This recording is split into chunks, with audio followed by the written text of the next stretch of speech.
Law in 1 minute। Case হলে নেতা নয়, আগে আইনজীবীর কাছে যান। বর্তমান সময়ে কেউ যদি কেসে পড়ে যায়, বেশিরভাগ সময় ছুটে যায় লোকাল নেতার কাছে। এক্ষেত্রে সবাই ভুলে যায় নেতা আপনার আইনি সমস্যা সমাধান করতে পারবে তো। মামলা তো চলে কোর্টে, তিনি প্রাথমিকভাবে হয়তো থানাতে ফোন করবে, থানা হয়তো একটু নমনীয় হবে, কিন্তু কোর্টে সেখানকার নিয়ম আলাদা। সেখানে লাগে প্রফেশনাল আইনি লড়াই। মনে রাখবেন, একটা ভুল পরামর্শে আপনার জামিন বাতিল হতে পারে, চার্জশিট শক্ত হতে পারে। তার আইন সম্বন্ধে জ্ঞান নাও থাকতে পারে।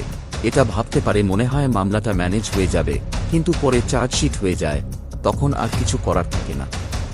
মনে রাখবেন, তিনি কখনোই আপনার জন্য প্রতিপক্ষের কাছে নিজের ভাবমূর্তি নষ্ট করবেন না। তাই নেতা নয়, আগে আইনজীবী। সময়মতো সঠিক আইনি পদক্ষেপই পারে আপনাকে বাঁচাতে।